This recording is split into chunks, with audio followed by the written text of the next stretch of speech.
I'm the annoying guy you had to text for the RSVP. My name is Yechial. I am the Rav here across the hall.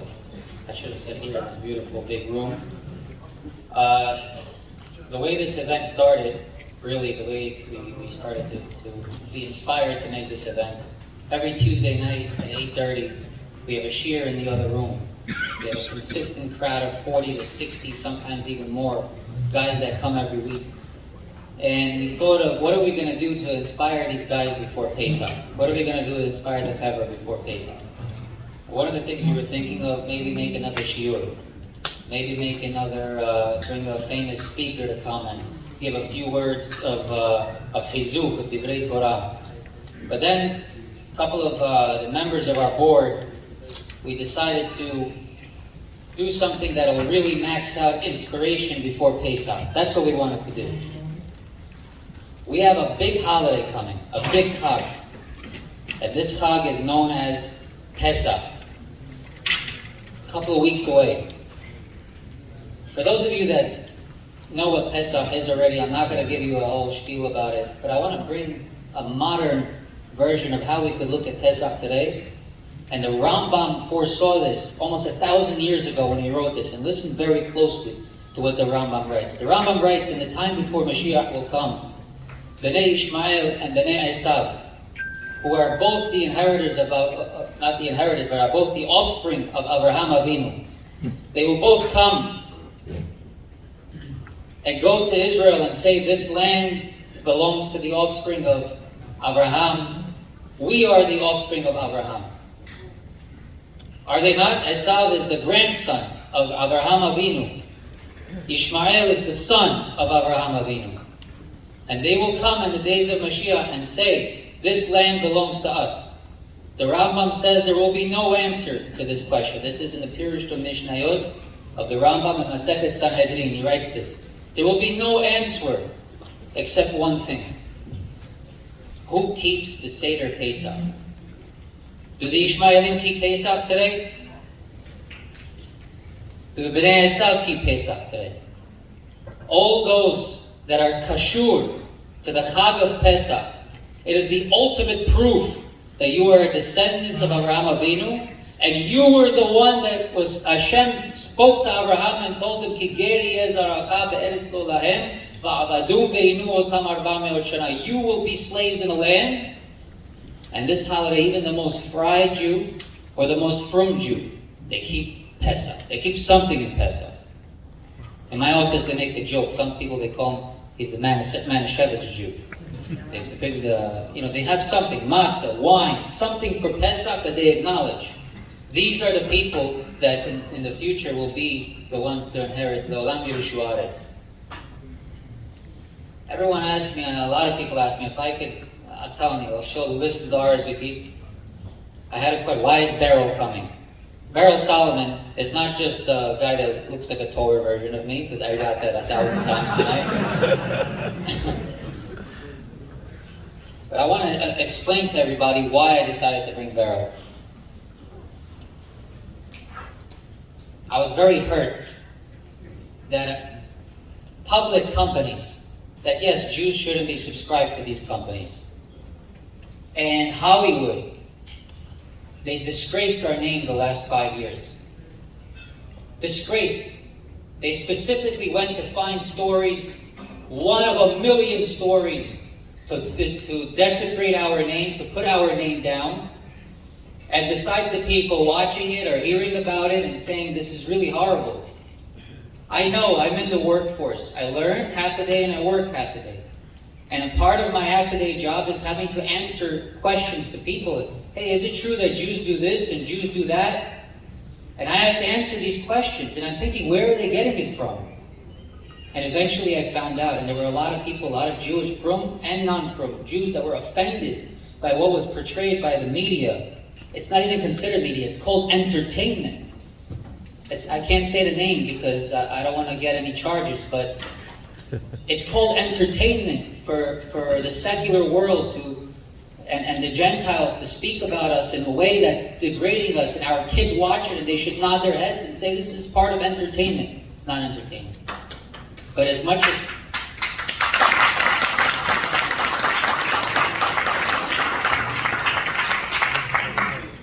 as you and I felt wrong about it, including myself, we did nothing. We did nothing. But then one day, someone sends me an hour-long video, which I don't know if I'm going to watch. So watch this video. And there was a man named Beryl Solomon that he made a movie against that film that was made to be Mehalel our name. And one by one, person by person, he annihilated excuses that I had to give, that this isn't true and this isn't true. Because he came from a world where, number one, maybe he had a taste of that. Maybe he's been there. But you know what? He decided that I'm going to stand up and I'm going to do something. He made a film. He didn't go out to try to put it on famous websites. He put it on YouTube for everyone to see. And what the media portrays, what the entertainment is making us watch, try to wash our brains about Judaism and Torah, false. And he did it.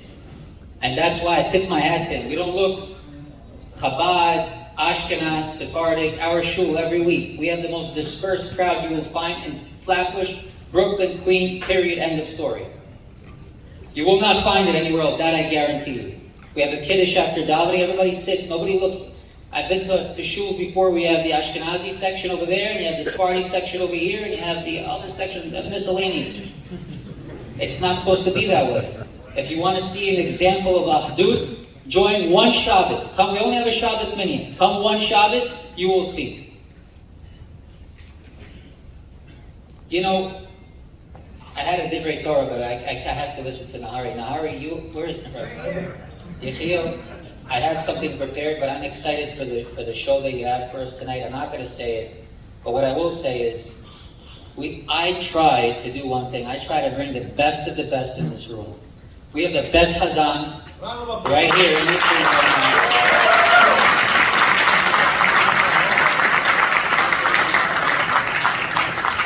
I speak to several Hazanim, Meir Nimni, all the time. We speak to other Hazanim.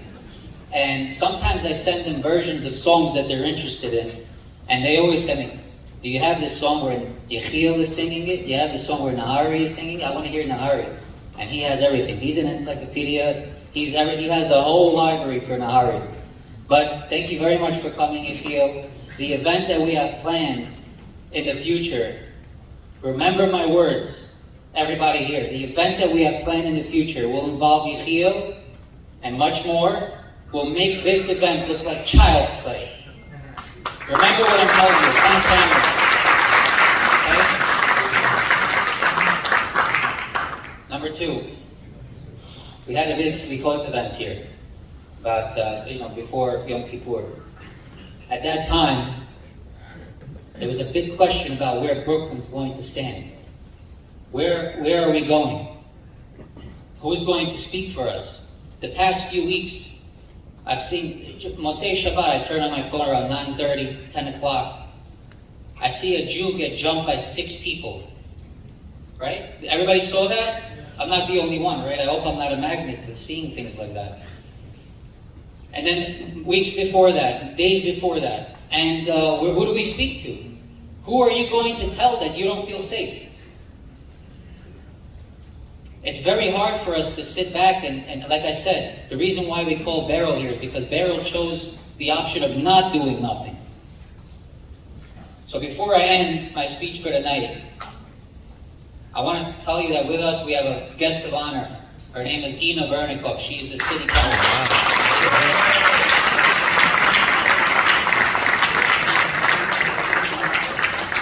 Thank you very much, Ina, for coming. This event would not be possible without the sponsors of the night. I have to mention some of these people. First of all year, Aaron Leviev has been a constant supporter of the Tuesday night shiur.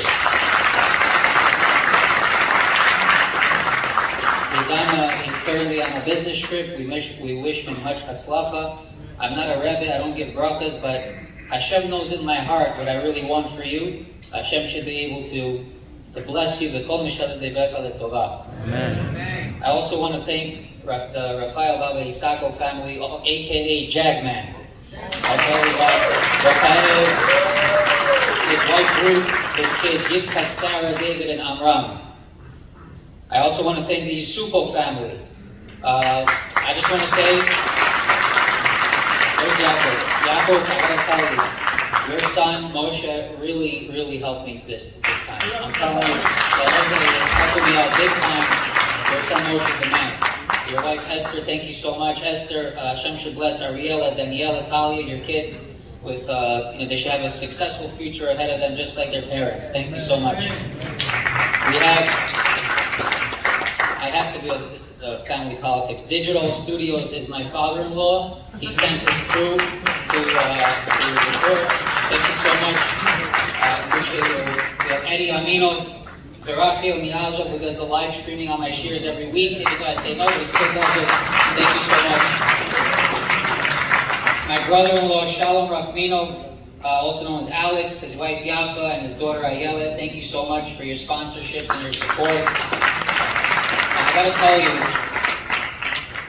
I really have faith that we will see the refuah shlema bekarov of Yaakov Israel ben Tamar Malka. Hashem should send refuah quickly. And I want to thank the Nimni family for organizing please say when you eat the food, please think in mind it should be a refuah shlema. I want to thank my wife's organization, LA Consulting, for sponsoring as well. If anybody needs any government licensing, nursing homes, you can call me. I'll do the free advertising for her. And I also want to thank my wife for allowing me to have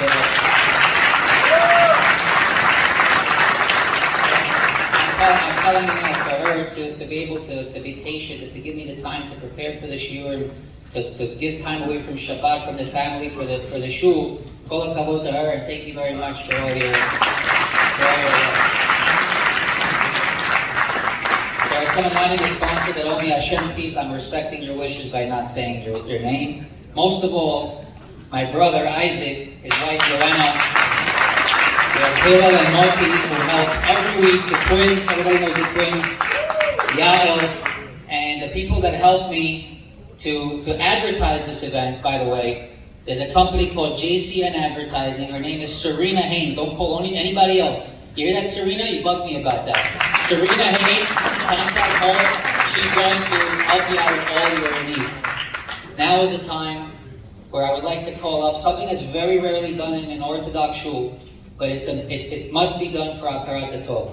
We voted for her. She's helping us. She's standing up for us. She's making sure that we have a Jewish voice in the political system, and that she will bring us, Bezrat Hashem, we should see a lot of her efforts come into fruition. Ina, please come up and say a few words for us.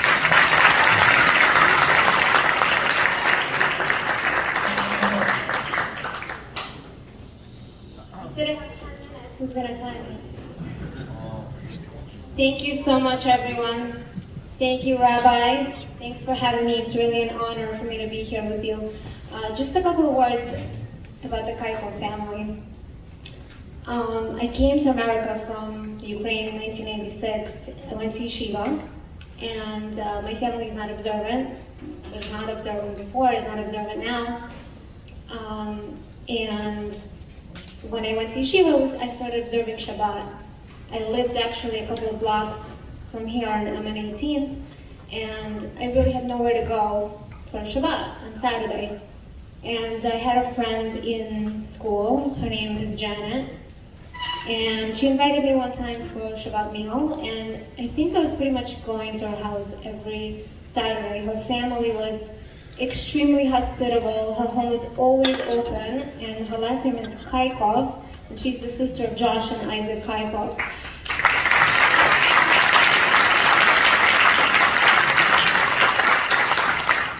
And so obviously this family, and I haven't, Mrs. Kaikov is here, Mr. Kaikov is over here, and I haven't seen them in probably 20 years.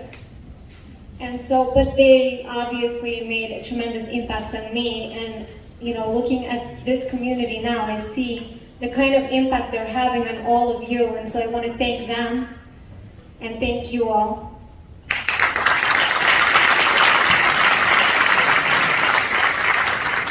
And also, I heard that many of you voted for me, so I just want to say thank you for doing this. So, as Rabbi Kaikov said, I am the council member for this district, District 48, representing Sheepshead Bay, Brighton Beach, Midwood, Manhattan Beach, and parts of Gravesend. And before I ran for office, I was a lawyer. I had my own practice for 8 years, living a pretty comfortable life. Didn't really intend to go into politics, and then a couple of years ago I saw what was going on in our country, and I'm not going to get political, but I saw it in the Democratic Party and what the party was doing to our country, to our city, the crime, the movement to defund the police, the erosion of our freedoms, our freedom of speech, our freedom of religion, and most importantly, anti-Semitism. And anti-Semitism has been an issue that's been incredibly important to me for many years.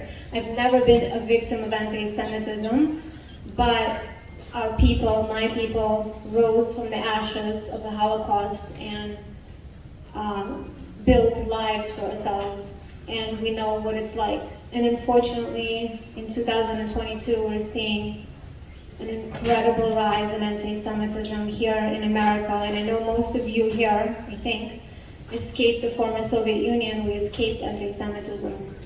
And to see it here, we came to this country for freedom, and we never thought that we would see it here. And unfortunately, this is what we're seeing right now. We're seeing it everywhere. We're seeing it in banks, at the DOE, in schools, on college campuses. Our college campuses have really become hotbeds for anti-Semitism. At work, and unfortunately we see it on our streets. We're getting beaten on our streets. Well, maybe a little bit of good news is that I kind of know how to fight anti-Semitism.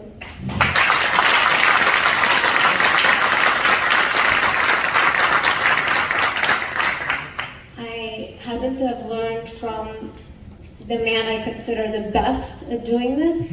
I'm sure his name is very familiar here. I'm sure he's no stranger to a lot of you. His name is Joe Hyken.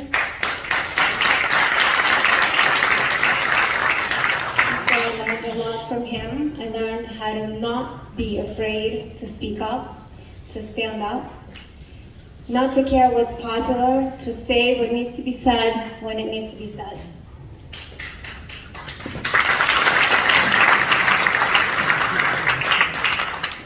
So I'm going to bring you, how much more time do I have? 5 minutes?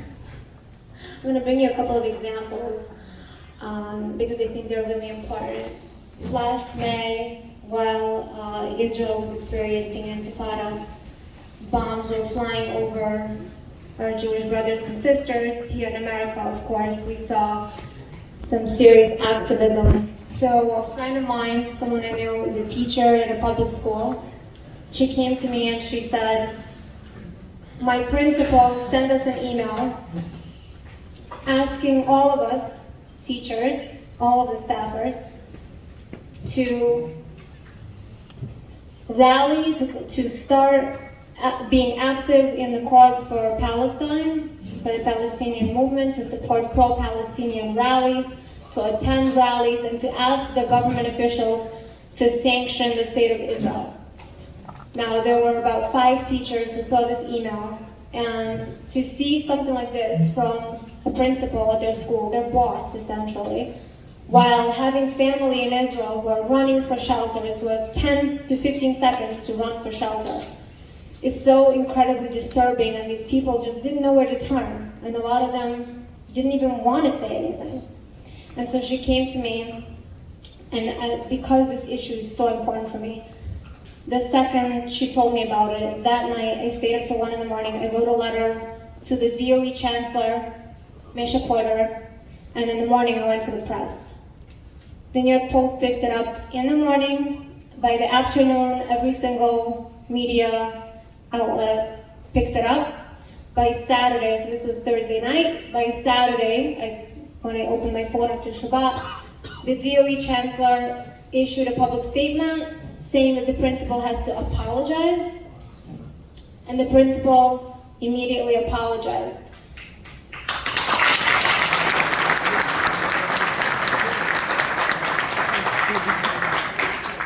The DOE also made a public statement confirming that no city employee or DOE employee is allowed to rally for a public cause on DOE dime on DOE time.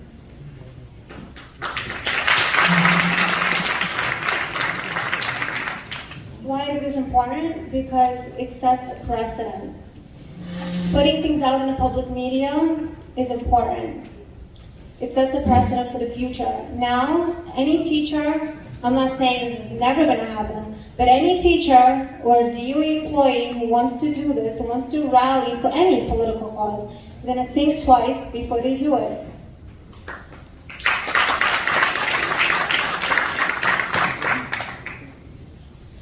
Another example is, during the same time, a student came to me. She was a student at SUNY downstate. She tells me there are 100 Jewish students on a SUNY campus who are afraid. They're being harassed. They're being harassed in the media. They're afraid to walk on their campus. They're being called dirty Jews. They're being called names. We don't know what to do. We have a group of the 100 students, and we set our messages to be deleted. That's how afraid we are. And they went to the administration, simply asking for the administration to make a statement condemning anti-Semitism. And the administration started giving them a runaround. No statement. 1 week, 2 weeks, no statement.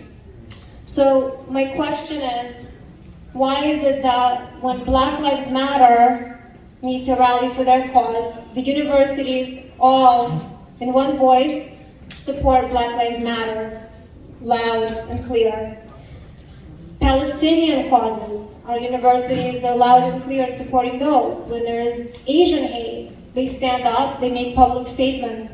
But for some reason, when it comes to anti-Semitism, it is so difficult to make a simple statement condemning anti-Semitism. They didn't ask them for anything big. Just make a statement. 2 weeks, nothing. So, against the wishes of some of these students, I wrote a letter on my lawyer letterhead complaining about the possible violation of civil rights of Jewish students on that campus. Guess what? The next day, the president wrote them back saying they're going to have a meeting with the school police and the university administration. Now let me tell you that I had 2 of these students call me after I posted the letter on my social media asking me to take it down, to take it back, take it down. They're yelling at me. They're telling me they're going to sue me. We're living in a very difficult time, but this is pathetic that Jewish students are afraid. They're so scared of my letter simply asking the school to condemn anti-Semitism. Unfortunately, this is partially why we are where we are. An organization that I once joined called Legion did a poll, and they asked people, if you go to any community, Italian community, Black community, Palestinian community, Arab community, and the Jewish community, where can you go where you're not afraid to rob people or commit crimes? Can you guys guess which one they picked? The Jews. Nobody's afraid of us.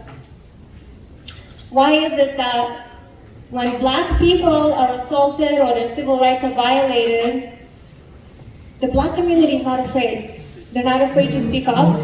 And guess what? They get what they want. They get their civil rights. So it's about time that the Jewish community fights for our civil rights.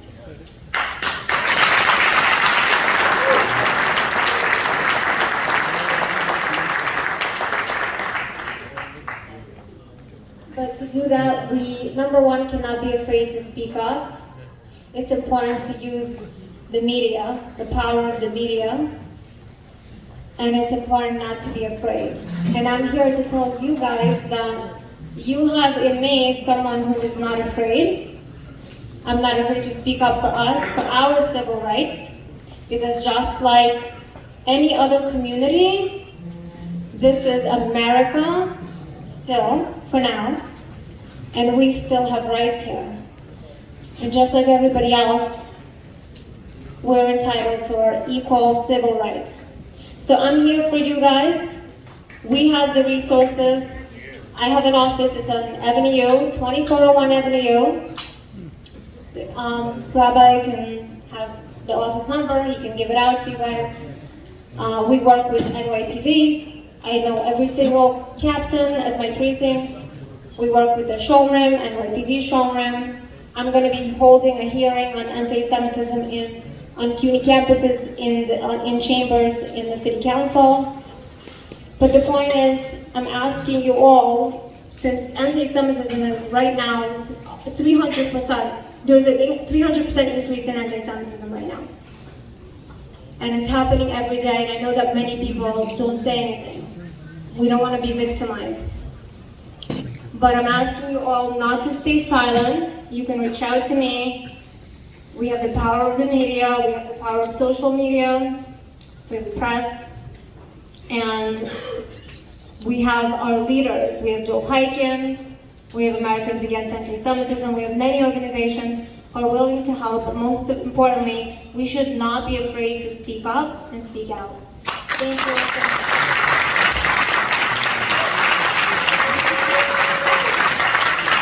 Thank you so much, Ina. That was